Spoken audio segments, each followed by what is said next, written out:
Abanyefeso igice cya 6 turasoma ku murongo wa 5 gushika ku murongo w'8.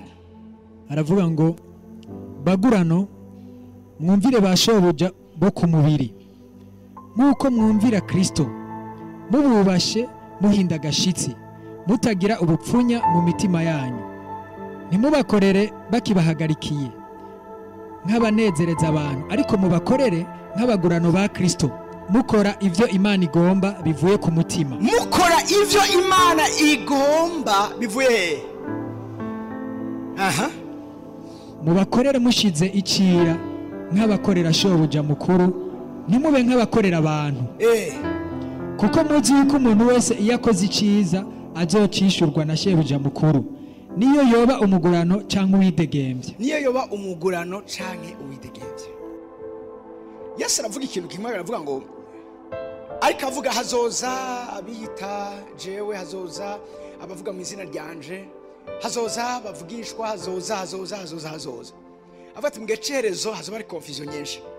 Abigishwa baramubaza ati none abantu uri kuratubwira bazoza mu izina ryawe, ko twumva ivyo bazoba bakora bizoba bisa n'ivyo wewe ukora, bazoba bavuga wewe, kweka rero tubwira ko bazoza mugabo atari abawe, tuzobamenya gute? Yesu arababwira ngo muzobamenyera kuvyo baba, ngo kuko igiti umuntu akimenyera ku vyamwa camye gatoya. Urazi usoma Bibiliya ntupfe gusoma gutyo nyene, ngo numva ngo nabitahuwe. Bibiliya ni ijambo ry'Imana, ijambo ry'Imana ni ijambo ry'imwemu, kugira utahu difo kuba uri mu mwemu. Basi kibazo kimwe bavuze ngo igiti muzokimenyera kuco cama, cyenda basi kibazo kimwe, none iryo jambo mumva ari ryo igiti c'umucungwe, kugira umenye ko ari umucungwe uteza ku mazi kubona umucungwe. Igiti c'umwembe, kugira umenye ko ari igiti c'umwembe, ni maka kirinda kuzana umwembe. No vugana nanje, no umviriza, ntuvuge ngo akwereka katoza agoma dutrike, tuje mu bisanzwe. Hagiye urenganye mazi kintu kimwe, hajya higa ndabona ibigori, ugira ngo birama, ni abashaka kubira ni murabe hajya hanze. Je ndabona ibigori, mwari ibigori mubonako hibiraza, mugandi ko ndabwira ko ari ikigori, bisigura ngo apparence y'ikintu irerekana ico kintu cyaje. Mugabo le fait ko Yesu avuga ngo igiti cyose muzokimenyera kuco byama, hari inyigisho yifuza gutanga. Ntubone ngo n'umucungwe utuvuga ngo n'umucungwe, ntubone ngo n'umwembe utuvuga ngo n'umwembe, ntupfe kwemeza. Muyandi majambo ikikwereka ikintu sikijya uri kurabona inyuma, ikikwereka ikintu ni igisosi ndani muri cyo. That's it. Ukabona umuntu wese akoze ko wakimana ngo n'umukozi w'Imana, man of God, woman of God, man of faith. Mazi urindire imbere ko umuntu uvuga ngo n'umukozi w'Imana, mazi urindire. Ico gituma benshi amababaye desi. Nari nzi ngo n'umukozi w'Imana ambwira ngo agoma ngire deliverance ataransambanya, wagiye nk'imbura bwenge. Ifare kumanza kurindira ukanasenga, ntubone iga apparence, nubwo inyuma ari kigori, nubwo inyuma ari umwembe. Ivyo nibihagize kugira ngo utire conclusion. Ikizo gutuma utira conclusion ni gisose mu mutima. Ofenda keneye ko taba abantu bari superficiel, abantu bo hejuru. Ngeneye abantu kameme ico bakora bagikora kivuye indani. Kuko fete uyu munsi nico gituma Yesu ariko aratukwa. Ariko atukwa kubera abantu bashoka bavuga ngo ni myembe batamanje kubona ico bamye. Bya kino gihe birayobeye. Yesu ashimwe. Birayobeye. Birivuze ngo bagurano. Haruhereye ku murongo wa mbere, donc abavyeyi bose bari ngaha, umurongo wa mbere hano mwatawuzi. Bana mwumvira abavyeyi banyu. Umuntu wese akije, umuvyeyi wese akijijwe ijambo rya mbere maze kubwira umwana wiwe. Ephesians 6:1 iravuga. Bose barazi Ephesians 6:1. Mwumvira abavyeyi banyu mu mwami. Nta numwe atayizi, kuramone kuramba. Iyo yose barayizi. Muga murazi nabo ariko baravuga abavyeyi, je singo mvuga nivyo mu buryo bw'umubiri, nivya propore kavo mugabo nabwiye Bibiliya is spirituel. Singo mvuge abavyeyi uko nyene mu vyumva canke abagurano. Hano ubundi bavuze abagurano bariko bavuga ababoyi n'abayaye. Paul ari kandika kino cete yacandikiye bien sûr i Roma. I Roma murazi yari empire. Bavuga ko hariho abagurano imiliyoni 6, aba esclave 6 millions. Ariko avuga ubutumwa kamwe murumva ko yari afise yindi audience nini yabwiza kubwira. Mugabo hano sijo ngeneye ko hano ariko avuga abagurano kubitwereke uyu munsi uko mwemu ariko arabitanga uyu munsi. Aba bagurano ni wewe na jewe, kuko murasi tumaze gukizwa cyaducika imbohe za Kristo. Yesu ashimwe. Paravuga ngo jewe Paulo umugurano wa Yesu. Bisigura ngo ubiriza kamemereka kino ukuntu kuri irishengero rya kino gihe dacu rikeneye kumva hako ukorera Imana nk'umuntu yidegembye, wokorera Imana nk'umuntu azikabushwa. Ubundi gukizwa bisigura ko tubaye abidegembye, mugabo tubitahura umidegembye tutahura nabi. Nitwidegembye ku Mana, we are not free from God. Turi free ku Mana, turi free kuri Satani, turi free ku cyaha. Mugabo ku Mana turi imbohe. Uyu munsi yo mwishengero dufise abantu bariko bakorera Imana n'abantu bidegembya ku Mana, pana bidegembya kuri Satani. Nicyo gituma dukora ibyo byose. Ubundi mu gisirikare nta kwidegembya guhari. Umunsi usinya kwinjira mu gisirikare wemeye kubohwa no gukora ibyo apana ibyo ugomba gukora, ibyo shobuza wabagomba. Haleluya. N'umuhamagaro w'Imana ku buzima bwacu. Wari abantu bose ndekene kumenya iby'Imana ntoranije, ndekene kumenya iby'Imana impamagarira. Ibyo ntibihagije. Iby'Imana iguhamagara n'ivyigutoraniriza bigutuma uba imbohe yayo apana witegembya kuri yo. Kutubona umuntu we are free. No, Bibiliya avuga ngo hari mwemu w'Imana, hari umwidegembye. Uyu mwidegembye avuga si umwidegembye wo mu Mana. Mu Mana twemerewe kwidegembya. Mu Mana twemerewe kuba imbohe, kuba abagurano, kuba aba esclave. Mugabo kandi byo mwehe iyo biriko birakorwa muri ubwo buryo birimo mwemu bitanga amahoro n'umunezero. Nta buzima bwiza nk'ubwo, kuko uyu mwami dukorera, uyu databuja tuvuga, sudu fata nabi, sutu maltreta, no, ahubwo nyabuna kumwiyegurira nibyo bituma atugenza uko ashaka, bikarusha kugira ikimazi ku buzima bwacu.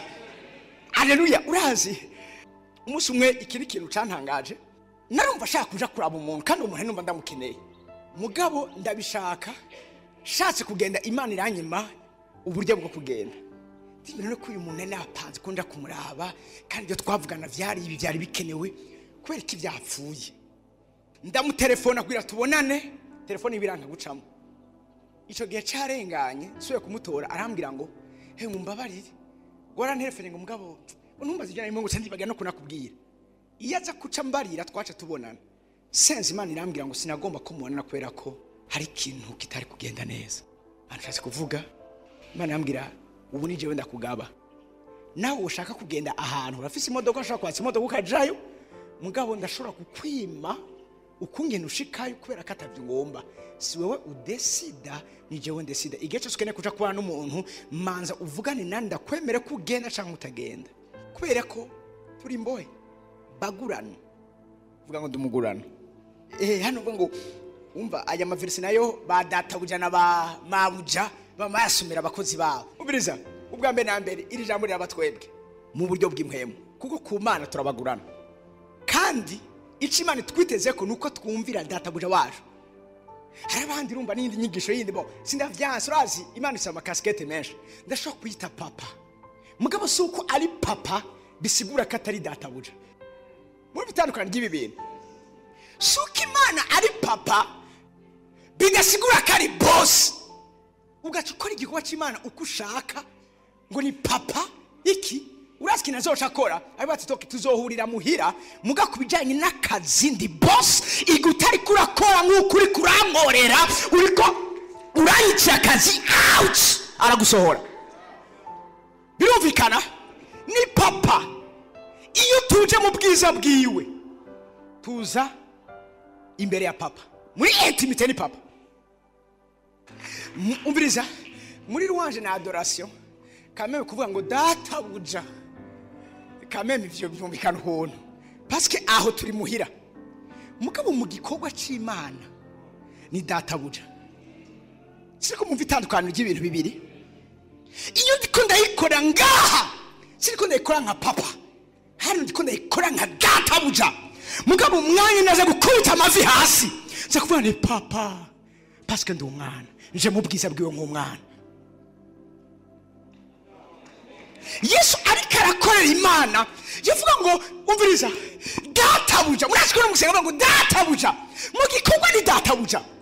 Mugabo hageze mu jana intimité avuga ngo naco mvuga ntumbise papa vuga, naze gukora ico papa gomba. Turi kumwe rero kuba ari papa ntibica vyexuwa ko ari boss. Mu gikorwa is the boss, mu ngabire muri ministry is the boss, ni patron. Haleluya. Iyo ukorera umuntu wumviriza umuntu usengera umuntu ntubikore nk'uko umengo uri kubikorera wa mupapa, ko papa umengo fete wocu widegevye numenye kuri ku kazi. Icya kabiri hano bavuze abagurano biraturaba kuko buri muntu wese akora hano muri nose arafise umukoresha. Allo birumvikana? Bishop nari chef arafise deje, arafise ministre, arafise ahatanga raporo. Aha nahiri ijambo biramuraba. Muri RTNB urafise umuchef de service ni boss wawe uteza kumwumvira, urafise deje ubwiza kumwumvira. Ahantu hose urongowe n'abana. Abana ntimurabona ijya verse gusa yoheje, ino verse turaba twese, iyi 5 ituraba twese n'abana. Hejo abwiye ngo bana mwumvira abavyeyi banyu kugira mubone kuramba. Mugabo kandi no mu rugo jewe ndi boss wa Zion na Rafa, abo n'abana banje, ndi boss wabo. Biraturaba cyo kimwe nanje ndafise boss. Ok, mu gisodo bavuga ngo tu ne peux pas être commandant sans toutefois être commandé. Tusoza kuba ukomanda utabaye commande nawe. Kacho kimwe kutazoshobora kuba umurongozi nawe utarongowe. Hano biraturaba twese. Ntibiraba ababoyi n'abayaya. Ndabisubiyemo. Bituraba twese. Umunyeshure, umwigisha wawe ni boss wawe. Directeur wawe, prefet ni boss wawe. Twese turafise ahantu twegukira. Rero iyo urazi nta kintu kiryoshe iyo turiko turumvira suko ducinyijwe. Oya, Yesu kumvira icyo Imana agomba ku buzima bwe suko aracinyijwe. Mugabo kumvira nivyo byamutumye ashigwa hejuru, agahabwa izina riri hejuru yandi mazina yose, kandi ngo indimi zose zikaza zikatura ko ari umwami kubera ko yemeye kumvira. Ivyo ntibyashobora kuba iyo atamaza kumvira, nawe yarumviye. Bano majambo ntiyo dusaba kumvira no batatubereye akaro mu bijanye no kumvira. Vuga amen meze neza. Haleluya. Havuze ngo bagurana mwumvire wasobuja bo ku mubiri kuko mwumvira Kristo mububashe muhinda gashitsi. Ibire mu isezerano shasha ntitukeneye kubyumva. Guhinda gashitsi umva ngo turasengana. Jari ibintu ari ibintu murambona nkavuga aba bantu vrema. Umujana araje ku mumama cyangwa ku mupapa, urabizi aba mama bose ndongoye ngaha n'abapapa bose ndongoye ngaha ndabubaha nk'abavyeyi banje naho ndi umurongozi wawe. Ugacibona umuntu ngo nguje mama turasengana uya papa turasengana, ugacibona agiye amufashe ku rutugu sa hari uwo ntazo kwigera umva ni muremure mukumuramutsana agiye mbona mba yaramuguye mu nda kubera undi ari mugufiya camura mukoza mu mutwe gutyo ngo turasengana. C'est mon frère, c'est ma soeur en Christ. Kuba muvukana muri Kristo ntibisigura kumufata uko ushaka. No, babwire ijambo ry'Imana ubundi ririmo kutudisciplina, kuduhana no kuduhanura. Nivyo muramenyeranye mugabo ntukihende ukora bidakogwa. Wame wibuka ko no mu mama, wame wibuka ko no mu papa. No kuba jeune bangana, wame wibuka ko akuruta. Ukuruta imyaka yakuruta ni mukuru wawe. Mwubahe. Nawe waburi murongozi wiwe. Mwubahe. Arakuruta.